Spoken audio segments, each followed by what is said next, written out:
Food is one of the few things that can bring people together. Throughout the years, there have been many different choices in the restaurant industry. Some of those enjoyed decades of success and grew into chains that allowed many of us to try them. Not only did we eat there, but we made memories with friends and family. Unfortunately, some of those chains are now closed down for good. In this video, we will have a look at some of the restaurant chains we want back. Lum's started out as a hot dog stand in 1956, but it quickly expanded during the 1960s. They became known for their signature item, which was a beer-steamed hot dog. But by the 1970s, they were starting to have a little trouble just trying to survive. A Swiss company purchased Lum's in the late 1970s and they filed for bankruptcy in 1982. The last location closed forever in 2017. Henry's Hamburgers began business in 1956 when it was started by the Bressler's Ice Cream Company. They quickly became popular and they had 35 locations in the Chicago area. At the time, that was more than what McDonald's had. In the 1960s, they expanded across the US and they were the place to go if you wanted cheap food. For instance, you could get 10 burgers for $1. By the mid-1970s, the restaurant chain began to decline thanks to not having a drive-through window and a lack of variety in its menu. However, if you're still craving something from Henry's, then there is still one location left in Benton Harbor, Michigan. Yankee Doodle Dandy was a fast food chain that began in 1966 and then expanded pretty quickly. They had a patriotic red, white, and blue theme, and they were known for their all-American Dandy Burger. Unfortunately, like so many other smaller chains, they had trouble competing in the burger wars. In the early 80s, the owners decided to get out of the fast food operations altogether and then move the restaurant into casual dining. They lasted for a few years, but the restaurants were closed down and some converted to Bailey's Restaurant and Bar. Heap Big Beef was sort of an Old West or Wild West themed restaurant that began in 1967 in South Dakota. They served a small menu of roast beef sandwiches, French fries, fried pies, and shakes. Their main competitors were Arby's and Roy Rogers, but they were fairly short-lived and they closed in the mid-1970s. Their distinguishable A-frame buildings are still around and they've been repurposed into other businesses. The All-American Burger chain was in operation in Southern California beginning in 1963. If you have ever watched the movie Fast Times at Ridgemont High, then you may remember this restaurant's cameo in the movie. But by this time, the chain was having some troubles. They were bankrupt and the owner was found guilty of fraud in a tax shelter investment scheme. He served 42 months in prison and the restaurants were sold to new owners during that time. The last location on Sunset Boulevard was closed forever in 2010.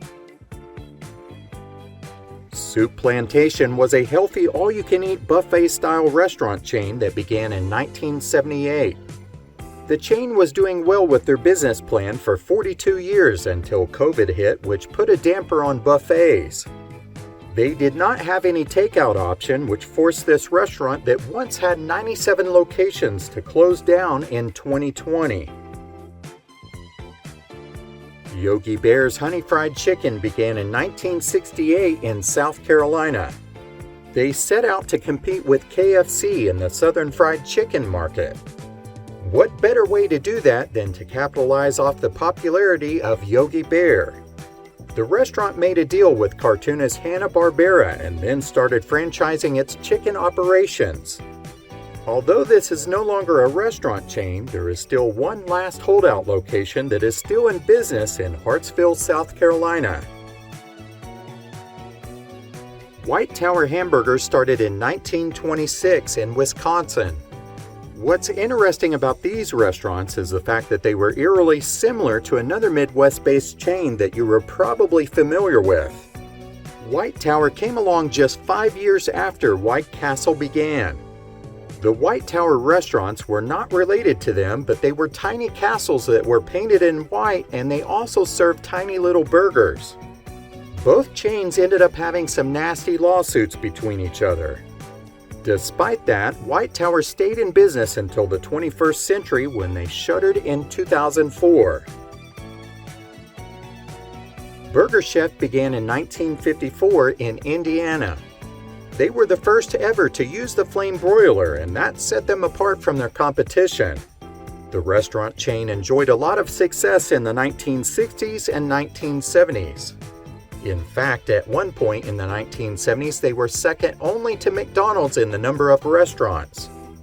The chain was eventually purchased by Hardee's, and they converted most of them into their own brand. The last location was shut down in 1996. William Bressler started out in 1927 as a single creamery in Chicago, Illinois. His ice cream became super popular, and the ice cream chain enjoyed decades of success with their 33 different flavors. There were locations spread all over the U.S., but the ice cream business can be tough, and the chain ceased operations in 2007. Country Cookin was started by Roger Smith, who wanted to show off the Southern cuisine of the Old Dominion. This restaurant began in 1981 and soon had a dozen locations throughout Virginia. Many people loved their tasty Southern dishes, but they became another victim of the pandemic and closed down in October of 2020. Eatza Pizza was an all-you-can-eat pizza buffet chain that began in Arizona in 1997. They grew to over 100 locations, and people were stopping in to fill their bellies. When the headquarters moved from Arizona to Connecticut in 2007, they closed a number of the restaurants. A little over a year later, all of the restaurants were closed down for good. Jerry's Hamburgers was another Midwestern burger chain that began in 1962, and they had high hopes of giving McDonald's a run for the money. One of the founders was reportedly a former McDonald's corporate employee, which explains why there were several similarities in the Jerry's menu, look, and design. In the early 1980s, the company that ran Jerry's was having trouble, but somehow a few locations stayed around until 1999. Koo Koo Roo was started by a pair of brothers in Southern California in 1988. This was a chicken chain that seemed like things were going well for them until they had cash flow problems and they were forced to sell in the late 1990s.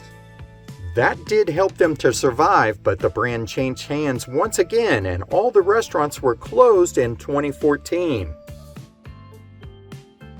Mr. Fables was yet another Midwestern burger chain that began in 1929.